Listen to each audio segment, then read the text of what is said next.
Hi, and welcome to our next video on understanding Active Directory.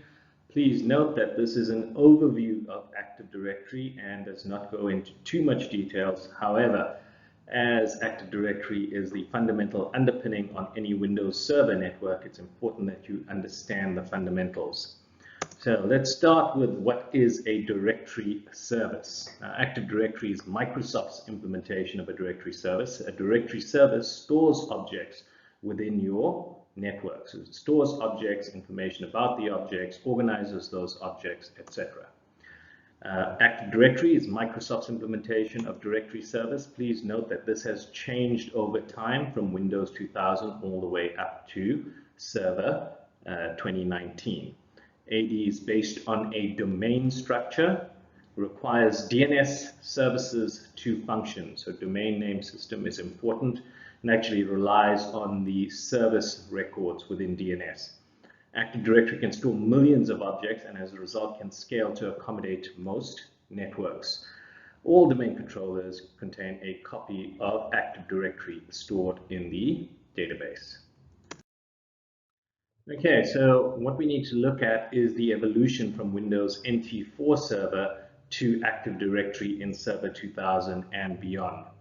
If you have a look at the structure on the left, that is the typical Windows NT4 structure where your first domain controller was a primary domain controller which had a read-write copy of the domain database. Right? You could also then have a number of backup domain controllers. Now that's in contrast to the Active Directory structure on the right, which shows that all your servers are simply domain controllers. Right? There's no distinguishing between a PDC and a BDC anymore. Windows NT4 came around in 1996. Right, before Windows 2000 Server. It benefited from the Windows 95 graphical user interface, which made it a lot easier to use. NT4 started the Microsoft dominance in the PC server market. The structure was domain-based. This is the logical structure. So all your objects were stored within the domain. One PDC per domain, right? One and only one. Right? This contained a read-write copy of the directory services database. You could then have one or more backup domain controllers which housed a read-only copy of the database. Now, what this meant is that if you wanted to make changes to the directory services database, it had to be done on the PDC. So let's say you wanted to create a new account or change a password, those changes have to be effected on a PDC. Now, this could be rather restrictive in a larger network. Even if you did make a change on a BDC, because let's say if you didn't have direct access to a PDC, you could make the change on the BDC, but the BDC would not affect those changes until it contacted a PDC. Plus minus 40,000 objects per domain. This was a severe limitation in NT4. It resulted in the creation of multiple domains in larger environments, and these were often difficult to manage. More objects require multiple domains, and domains are joined by trust relationships. Now, every domain would have to have a PDC and one or more BDCs. The trust relationships are what allow those different domains to communicate. Now, in contrast, Windows 2000 moved to the Active Directory structure. There are no more PDCs and BDCs. All domain controllers are read-write, meaning changes can be effected on any domain controller. Once the domain controller affects those changes locally, it then replicates those changes to all other domain controllers. Plug-and-play functionality was added and support for millions of objects as opposed to the 40,000 objects per domain limitation in NT4. Domains and AD are based on TCP/IP DNS, and the DNS service records used as a locator service. I see that's just hidden there, but DNS service records used as the locator service in Active Directory. Okay, let's have a look at the Active Directory structure in more detail.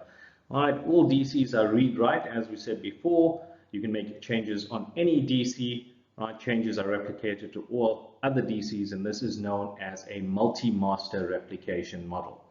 Let's just have a look at the model in more detail. Right, the AD structure, as you can see there, has changed from NT4. NT4 was just domain-based. AD starts with a forest structure. Forests contain domains, and domains can be arranged into trees. Right? A tree is formed by creating subdomains.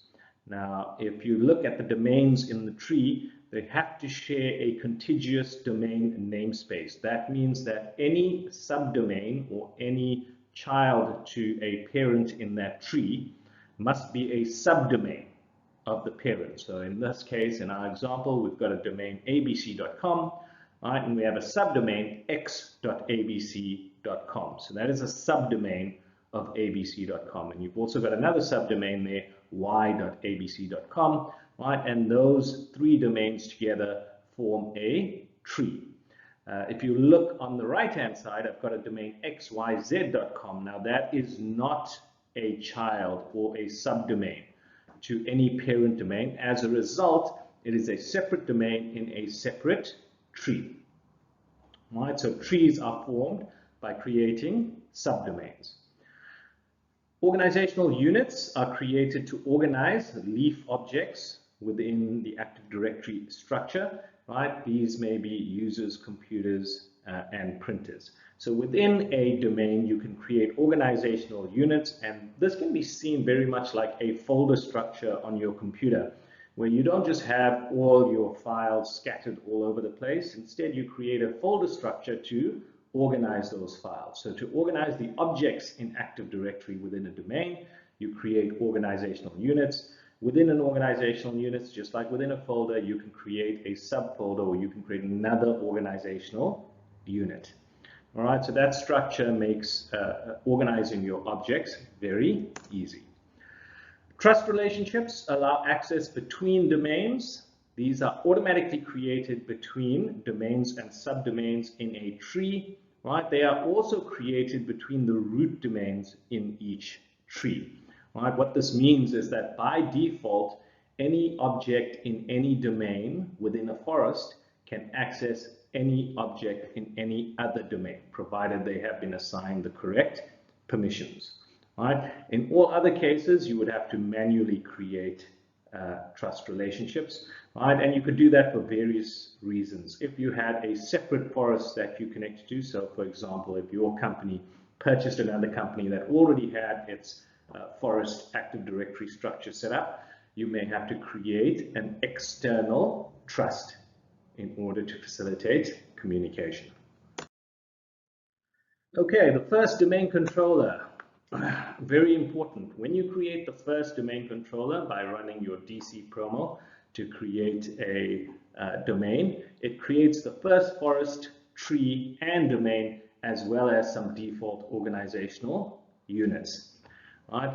Has a read copy of the directory, Active Directory structure, right? Read-write copy of the Active Directory structure stored in a file called ntds.din. This is the actual database file that houses Active Directory.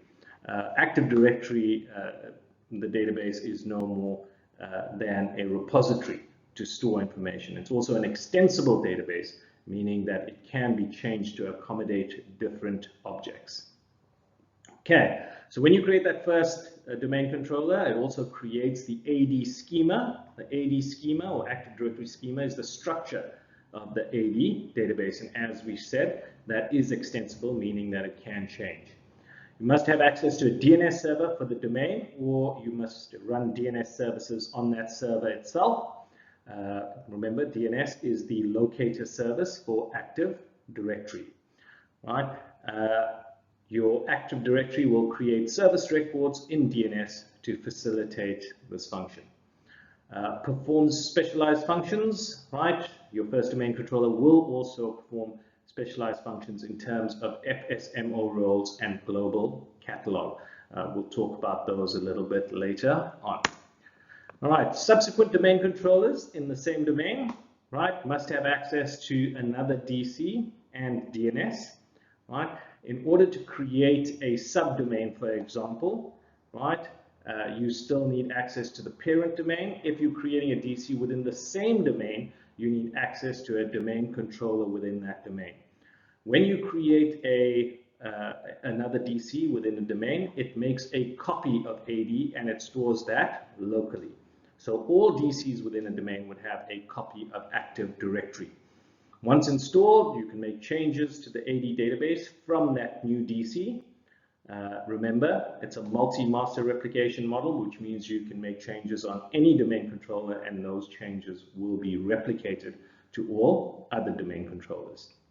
Any changes made on any domain controller will be replicated to all other DCs within the domain. Right? Does not contain any Fsmo roles or global catalog by default. Right? So subsequent domain controllers will not contain any Fsmo roles or global catalog, but these services can be moved to a different DC, right? And you can create additional global catalog servers as the need.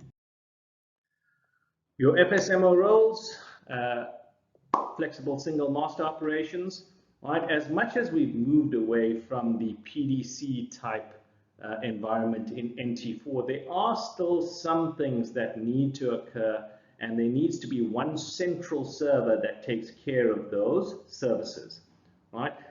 For that, we've created Fsmo roles, or flexible single master operations. Now, there are two types of Fsmo roles, those that occur one per domain and those that occur one per forest. Now, the three that occur one per domain are the RID master, PDC emulator, and infrastructure master. That means that within a forest, if you have 5 domains, you will have 5 RID masters, 5 PDC emulators, 5 infrastructure masters, right? One per domain. Right, the RID master distributes relative identifiers, which are used in object creation. Right, when you create an object, a SID is created for that object, or a security identifier, and the RID master is used in the creation of those SIDs. PDC emulator is there for backward compatibility. Remember, we had a PDC in previous versions of directory services in NT4. Right, as a result, if you have older operating system software that is not aware of Active Directory, they may require access to a PDC. So we have the PDC emulator for that. It's also responsible for time synchronization within your infrastructure. The infrastructure master is responsible for inter-domain referencing, which is important for updating the global catalog server. Right? Now, important note here, the infrastructure master role should not be on the same server as the global catalog. Now, it is by default. So when you create that first domain controller and it creates the first forest, the first tree, the first domain, right, those roles will be on the same server. Okay, so as soon as you create multiple domains, you'd want to move that off the current server. All right, now there are 2 additional Fsmo roles that are one per forest. The domain naming master, which as the name implies, is used for addition and removal of domains, and the schema master, which is used to modify the Active Directory schema, or the structure of the Active Directory database. That's what the schema is. Right? Remember, we said the Active Directory database was extensible, meaning it can be changed, but it has to be changed from a central source, and hence the schema master. Your global catalog server is not a flexible single master operation, but we're going to discuss it here because it is a specialized role. You can have one or more global catalog servers within your structure. The global catalog contains a partial replica of all AD objects in the entire forest.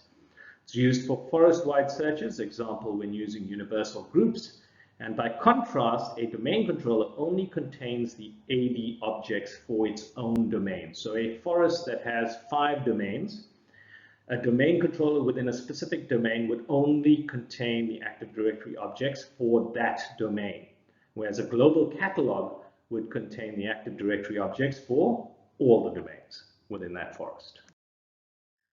Right, physical infrastructure. So far we've been looking at logical infrastructure and how Active Directory is organized.